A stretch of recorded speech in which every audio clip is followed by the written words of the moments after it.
I'd like to welcome everyone back to our second episode of Cam Harvey's Through the Noise.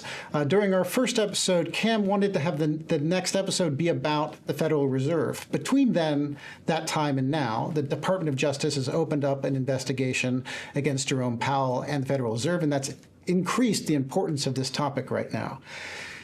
Now, back in 2022, I remember speaking with you between the J.B. Duke and Fuqua about the Fed, and you were quite critical at that point in time. Can you remind me about why you were critical and what that means for today?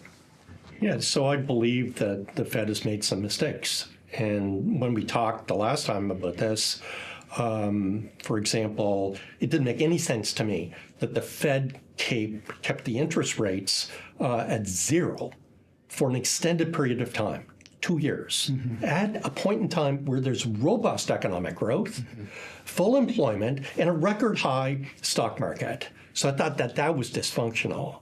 Number two, they completely missed the inflation surge.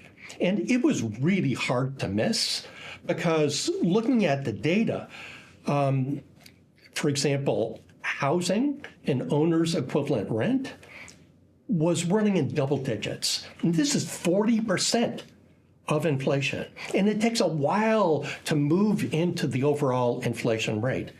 So they dismissed the inflation as temporary, and it definitely wasn't. So when they started to increase rates, and they did it historically rapidly, in my opinion, they overshot. And then finally, and this is a position that I've had before the election of the current administration, that the Fed has kept rates too high for too long. And the rates should be lower today. What I'm hearing a lot today, though, is about the independence of the Fed. Can you tell us a little bit about why that's important and what your thoughts are on Fed independence? Sure. And I think this is the key question. That's the question that people should be talking about. So having an independent central bank is really important for the credibility of the monetary policy. Indeed, I've argued in my research that an independent central bank is important also for maintaining currency status as the US dollar as the reserve currency. So it is important.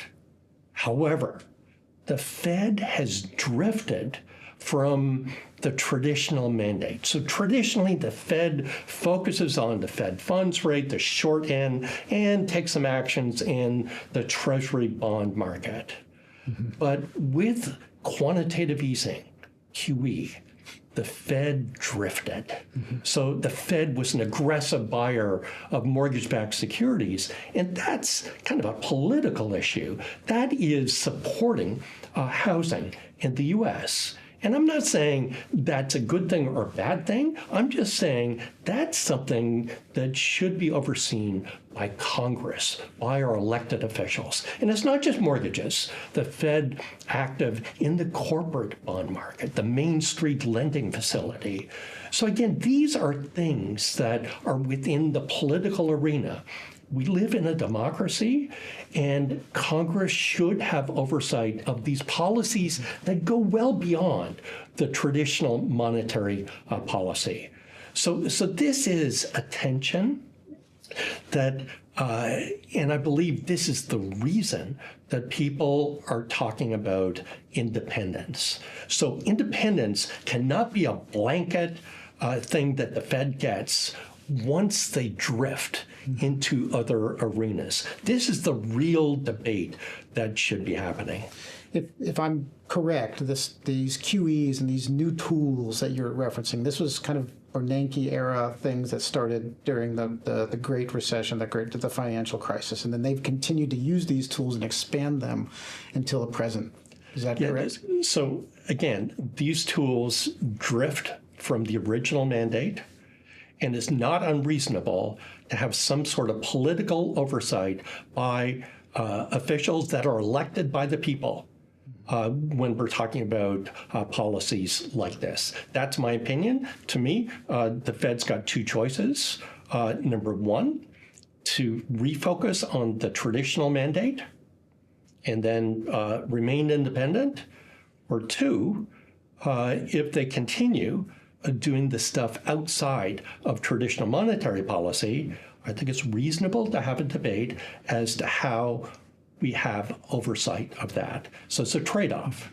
And I think the debate is very important. If I remember correctly, I was looking at your faculty profile today in preparation. I noticed that you served as a visiting scholar at the Fed for some period of time. Maybe you can tell us a little bit about that experience and how that helps inform your thoughts today.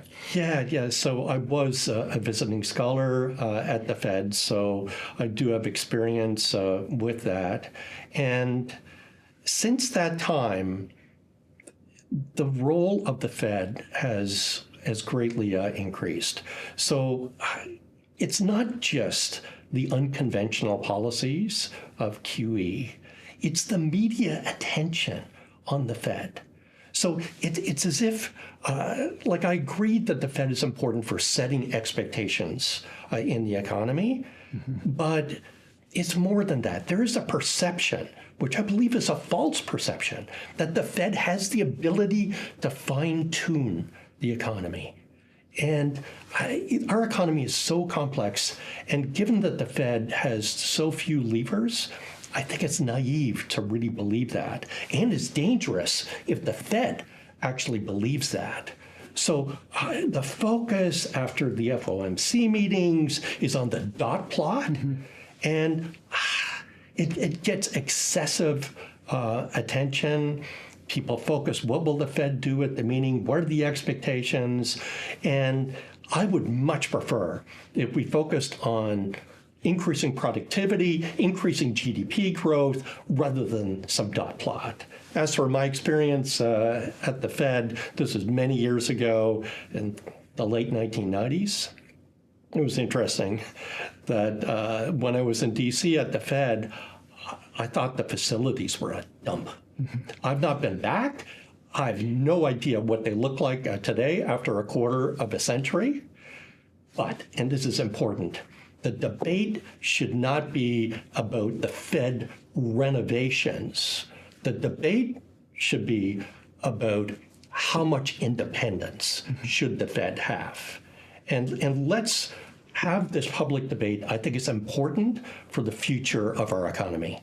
Well, thank you, Cam. I think that is a very good way for us to center our attention, to remind ourselves what these discussions are really about, what our institutions actually do, and what kind of a point of view we all can have when discussing it. And I really appreciate learning from you today. Thank you.